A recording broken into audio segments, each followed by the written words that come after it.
Bonjour à tous et bienvenue sur Food is Love, j'espère que vous allez bien. Aujourd'hui je vous invite à découvrir ou à redécouvrir un sandwich incontournable de la street food vietnamienne qui est en train de le devenir également en France. Pour moi, il l'est déjà, le banh mi. Banh mi qui signifie pain au blé en référence à la baguette française, référence que l'on doit au passé commun de ces deux pays. Le banh mi est un sandwich souvent proposé avec du bœuf. Aujourd'hui, je vous le propose garni avec du poulet à la citronnelle, mais il y aura également du croquant et de la fraîcheur avec des pickles et des herbes aromatiques, ainsi qu'une délicieuse sauce maison. Et bien sûr, quelques munitions perforantes. Alors banh mi, c'est parti. Et on va démarrer avec la préparation de ce fameux poulet à la citronnelle, pour lequel j'ai préparé quelques filets. 500 g de filets de volaille découpés finement pour éviter de s'éterniser en cuisson, ce qui fera bien sûr plaisir à la marinade qu'on va préparer. 500 g qui normalement suffiront amplement pour préparer 2 sandwichs, mais cela dépendra de quel type de gros lard vous êtes.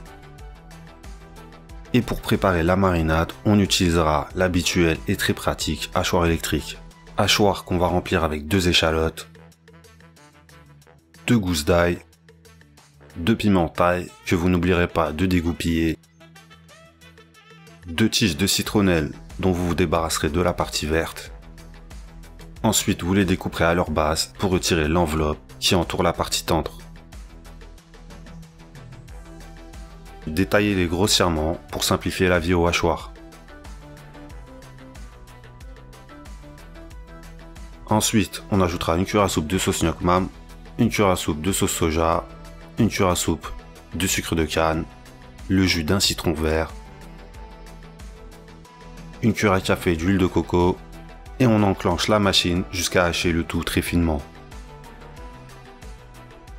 Une fois cette préparation aromatique prête à enivrer la volaille, vous placerez justement celle-ci dans un grand bol ou dans un Tupperware ou bien dans un sac de congélation. Vous ajouterez également les aromates hachés finement. D'ailleurs, vous pourrez les préparer au couteau si jamais vous n'avez pas de hachoir électrique. Et assurez-vous que la viande soit entièrement en contact avec eux. Vous mélangez bien. Vous recouvrez hermétiquement, soit avec un couvercle, soit avec un film alimentaire, ou bien vous refermez votre sac de congélation. Temps minimum d'imprégnation conseillé 1 heure, temps maximum conseillé 24 heures. Au frigo bien sûr. On va maintenant préparer quelques pickles de légumes qui vont littéralement faire franchir un palier gustatif à notre sandwich. Pickles composés de carottes et de radis blancs. Pour le radis blanc, il se prépare de la même manière que la carotte. Il faudra tout d'abord l'éplucher. Une fois épluché, je vous conseille de le rincer. Pickles que l'on va découper en julienne. Rapide tuto pour éviter de vous retrouver avec des pickles de vos doigts. Faites-vous un socle en découpant le bord du radis. Vous aurez une surface plate qui vous permettra de le stabiliser. Rentrez bien le bout de vos doigts à l'intérieur et vous utilisez vos phalanges pour contrer le couteau. Taillez le navet en fines tranches, empilez vos tranches et découpez-les en fin bâtonnets. Faites exactement la même chose pour la carotte. Récupérez vos légumes découpés en julienne dans un bol assez spacieux pour pouvoir mélanger vos pickles confortablement.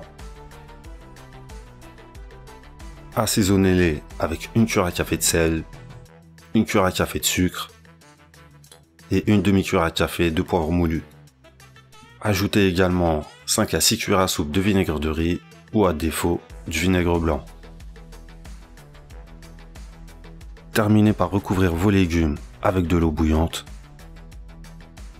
et vous mélangez le tout en vous assurant que vos légumes soient bien immergés dans le liquide. On vient de préparer des pickles express qu'on pourra consommer dès aujourd'hui, sans fermentation, donc avec un temps de conservation très court, quelques jours au frigo, avec une carotte et le même poids en radis blanc, vous aurez largement de quoi faire vos 2 sandwichs. Et maintenant, autour de la sauce de notre banh mi qui sera basée sur une mayonnaise, dans un grand verre, vous casserez un œuf entier. Ajoutez également 1 ou 2 cuillères à soupe de sauce sriracha, extra forte pour ceux qui le valent bien, une demi-cuillère à café de paprika fumé, le zeste d'un demi-citron vert. Récupérez bien sûr votre citron utilisé tout à l'heure et dans ce monde de brut, vous ajouterez une cuillère à café de miel, une cuillère à soupe d'huile de tournesol ou de colza pour émulsionner notre mélange avec un mixeur plongeant.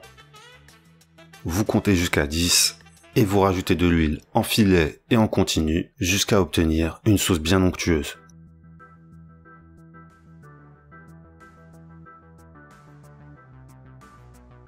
On récupère notre sauce dans un bol. On goûte pour vérifier l'assaisonnement. Manque un peu de sel. manque un peu d'acidité et surtout manque un peu d'incendie. Ils ont indiqué extra fort sur l'emballage, bande de mythos. Pour cette sauce, j'aurais été tenté de rajouter un peu d'ail et du gingembre frais, mais je pense que ces deux-là auraient pris le dessus sur la citronnelle, alors j'ai préféré m'abstenir pour éviter tout litige. Allez stationner votre sauce au frigo, le temps de faire cuire le poulet.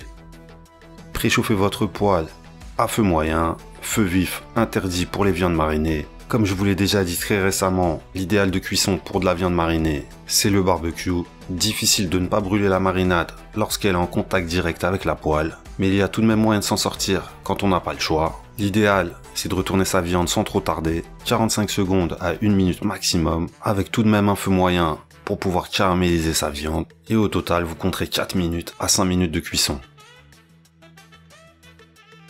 Arrivé à la dernière minute de cuisson, vous allez pouvoir faire un peu de puzzle et d'alignement et venir recouvrir votre viande avec votre baguette dépliée.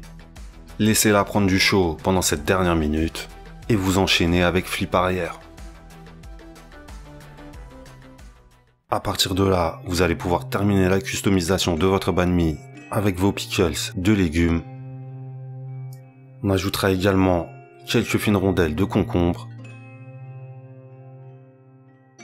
une bonne poignée de feuilles de coriandre, un peu de jus de citron vert pour tonifier ses crudités. On termine avec la sauce, généreusement. Et on conclut avec le clap de fin.